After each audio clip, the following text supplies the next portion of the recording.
Hey everybody, it's Lon.TV. Happy New Year. I'm about to pack for CES, but I wanted to get this video out before I did because a lot of you are asking me if I was impacted by this honey scandal. And if you haven't been following what this honey thing is all about, there's a browser extension called Honey owned by PayPal, and a recent expose on Megalag's channel revealed that this extension was changing the cookies for affiliate links. So for example, if you clicked on one of my affiliate links from a product review, you went to that retailer's website, and as you're checking out, you click on the Honey button to see if there's any coupons available. That click basically swaps out my code with theirs, and they get the commission. That is the scandal. And now there's a lawsuit, but do they have a case? I'm not so sure. We're going to talk about it right now. Now, as always, this video is being brought to you by all of you. That includes everyone who clicks on those affiliate links, those of you who watch videos on this channel on a regular basis, along with people who contribute directly to the channel through my donor box page at Lon.TV/support, or through my other mechanisms like Patreon, Floatplane, and the YouTube membership program. We also have a great merch store. You can find things like this cool coffee mug if you want to support the channel that way as well. I greatly appreciate everyone's support over the years here. This is now, I think, my 13th year doing this, and it's a lot of fun, even when companies like PayPal are trying to take money out of my pocket. But we're going to explore whether or not I've got a case as part of this class action lawsuit that is getting put together. Now, the lawsuit is being brought by a team of attorneys led by Devin Stone, otherwise known as Legal Eagle. He's that sharp-dressing guy that does a lot of great analysis on the law, and you can check out his channel here on the platform. And the case you can find over at Court Listener at Lon.TV/honeysuit, and the documents in the case will be put on this website as things develop. Now, this is a class action suit, but class action suits need to start with a plaintiff, and this case now has 5 of them. Wendover Productions, Businessing LLC, which I think is a food channel, the Charismatic Voice, who does some great analysis of songs and vocal harmonics and all those good things, Clear Vision Media, and a tech channel about my size called Gear Live Media LLC. Now, these are the plaintiffs being named, but they are hoping to expand this out to a class, which would include anyone in the U.S. who participated in an affiliate program with an online merchant and had an affiliate attribution redirected to PayPal through this Honey browser extension. Now, the way these class action lawsuits work here in the U.S. is that once a judge allows the class to be created, everyone who is meeting this description as defined in the complaint will be a member of the class, even if they don't know that they are a member. So it's an automatic thing. You can opt out of the class once they get it created, and there's usually a window of time in which you can provide a written request to exclude yourself. If the case settles, which most of these cases do, you will get some check in the mail, and with that will come an agreement where you can no longer sue PayPal or Honey over the same issue ever again. So they do give themselves some immunity when they settle out these cases. But I'm not sure how far this is going to get, given the arguments that they're making here. Now, I should add, I'm not an attorney, but I know a lot of attorneys who've been schooling me over the years whenever I wanted to go sue somebody, and I learned that I didn't have much of a case. And I did talk to a few of my litigator friends before I put this video together. Now, this class action is over 5 items here, and the big ones really involve interference. And what that means is that they're claiming PayPal and Honey interfered with the contractual relationship between the creator and the affiliate that they're working with. So for example, if I'm putting up a Lenovo affiliate link, I have an agreement contractually with Lenovo, but also with Impact, who makes those affiliate links work. They're the company that basically tracks all the affiliate transactions. And what they're claiming here in this lawsuit is that PayPal and Honey interfered with that contractual relationship, so that when they swapped out my cookie without my knowledge or without the user's knowledge, that interfered with the relationship that I have already through contracts with Impact and with Lenovo.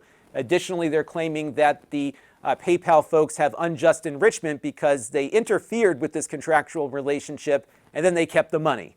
So they're trying to go after the money and hopefully maybe change the practices that Honey's been employing here. Now, I did go on Honey's website to get a list of the affiliate networks that they work with. So Impact, which is the Lenovo one I talked about, is one of them here, along with a bunch of others that I work with on a regular basis as well. So those are the links that I put in the video description. And when you click on that and you happen to buy something, I will get a small commission. I have to disclose that, and Honey doesn't. And that's one of the issues too. And many of these affiliate programs, especially Amazon's, require that you have a very explicit disclaimer on your website, basically in the footer, so people can see it. Honey likely buries this in their terms of service that people agree to when they install the extension, and as we know, nobody really reads those things anyhow. The problem I see here, though, is that Honey has contractual agreements with all of these affiliate companies. In fact, one of them here, AvantLink, actually lists Honey as one of their partners that they have set up. So if there's a contract between Honey and AvantLink, and that contract says you get the last click, I'm not sure there's interference here because they have a contractual relationship with this company as well, and everyone's agreed that the last click in is the click that counts for the commission. I don't agree with that. I think Honey's practices here are very shady and not very ethical, but contractually, it may not be interference, especially as Honey has agreements with the same companies that these creators do. Honey has admitted over the years, point blank, that they do insert these cookies to get the affiliate commission. Here's a Twitter post back when it was called Twitter from 2019 where somebody was talking about not giving Honey permissions and why Honey needs those permissions to insert the cookies to claim the money. Here's another post from 2022 where they said if Honey is the last program used while shopping on a site, it's likely Honey will receive credit for the order. And they did say, though, that if a client or influencer's affiliate code was the last program associated, then the creator will get the credit. So if you click the Honey button and then went back to the creator's website and clicked back over, that would reset the cookie to the creator. But here, again, they're admitting to what was alleged in Mega Lag's video. And this goes back to 2022. So the other problem here is that you have to be able to show some proof of damages. And as this was coming out, I was thinking to myself, boy, I'd love to sue these guys, but how am I going to prove that they swapped out my links? Because all of the data is in their server somewhere. Well, in the complaint, the lawyers here allege that PayPal has an extensive database of these transactions, including the URL that referred the customer to Honey, the first referrer URL, which presumably is the first link that the person clicked. I'll explain more on that in a second, along with the person's location, browser, and client. Now, they're alleging that PayPal stores all of this information. I don't know how they know that. Typically, it's probably good practice in the industry to store all of this stuff in a log, but we don't know for sure that PayPal's actually done this unless the lawyers here have a whistleblower who's willing to disclose what the internal practices of the company are, and that will come out in discovery when they start deposing witnesses and presenting their evidence to the judge so that the case can move forward. I'm very eager to see how they know this, because that is going to be really key to the case here, that there's some record that Honey has swapped out a specific URL for another. Now, the challenge with this is that it's going to be very hard to identify on a bulk basis where the links came from. So here's an example, coming back to Impact and Lenovo. A few weeks ago, I reviewed this ThinkStation workstation mini PC, and I created a link on the Impact site for this Lenovo product, and that is the link that they gave me. Now, it doesn't identify itself as Lon's link. In fact, every link that I create has another little short URL to it.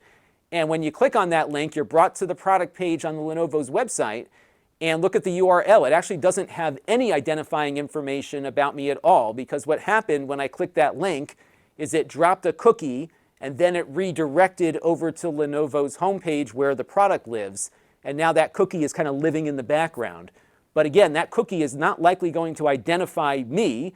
It's going to identify this session. So how they tie it back to me, I'm not so sure about, unless they've got some way to track that original URL in their logs. But to get all of this stuff to match up, I'm going to have to export a list of all the links that I've created and send it to the lawyers so they can go dig through the data to find it. This is not as simple as pulling up a customer list about who bought an iPhone or some other device. Now, one added thing that I do is that I record the outbound click through my short URL service that I use.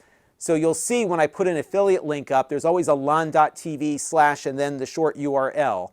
And I do this because I have found over the years that my clicks just disappear. Now, the click would disappear if Honey was hijacking these links, but it could also be the result of people installing ad blockers and script blockers that prevent cookies from getting installed on the browser as people are browsing around. So for example, with this mini PC that we've been talking about, my system recorded 547 clicks, but over the same time period, Impact, where those clicks were tracked, only had 218.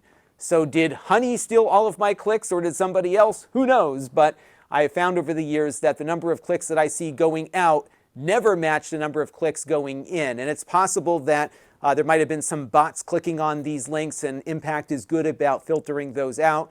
But I always see a pretty large discrepancy here between the outbound versus the inbound. Now, one last thing I wanted to talk about are the attorney's fees that are often associated with these class action suits. In my experience as a consumer, getting the checks, I'm always getting a few bucks, but the lawyers get a lot more. So here's a recent example that we talked about on the channel last year. Now, this lawsuit was about Apple replacing phones under AppleCare with refurbished devices. So if you dropped your phone, as I did a couple of years ago, and I brought the phone in to swap out under AppleCare, the phone that I got to replace the one that I brought in was a refurb, and this lawsuit said Apple didn't properly disclose that. So I was awarded a whopping $14.45. The problem is they got my name wrong. My name is not Alphonse, it's Lon, and I couldn't cash the check. And so these lawsuits don't usually benefit consumers all that much. It's really about the lawyers making the money here. Now, this one, where I got $14.45 that I couldn't cash, the lawyers ended up with a much larger check, $80 million, on top of almost $1 million in expense reimbursement. The named plaintiffs got a little bit of a bonus, $1,500, and then if a named plaintiff had to go in for a deposition, they were awarded $3,500. But as you can see here, the lawyers make a lot of money on these cases, typically 25% of the total amount or more. And because these cases have so many people in the class, the average Joes out there don't get all that much money. Now, the named plaintiffs in this case will likely be deposed, and it's going to be a very difficult deposition because they're not going to be able to prove that they were impacted by any of this unless there's actual data that can be looked at. And I'm not so sure they're going to get access to it. So we'll have to see what response PayPal makes to this case. This just got filed, so it's going to be a while. But I'm eager to see how this plays out. I'm not all that optimistic that this is going to go much further, just because I think there's contractual agreements between Honey and all these affiliate providers, and it's going to be a tough order, I think, to argue interference. It doesn't make it right, but unfortunately, these affiliate providers, I think, are the ones that should be getting sued by allowing people to contract with them who engage in unethical practices. That's going to do it for this one. Until next time, this is Lon.TV. Thanks for watching.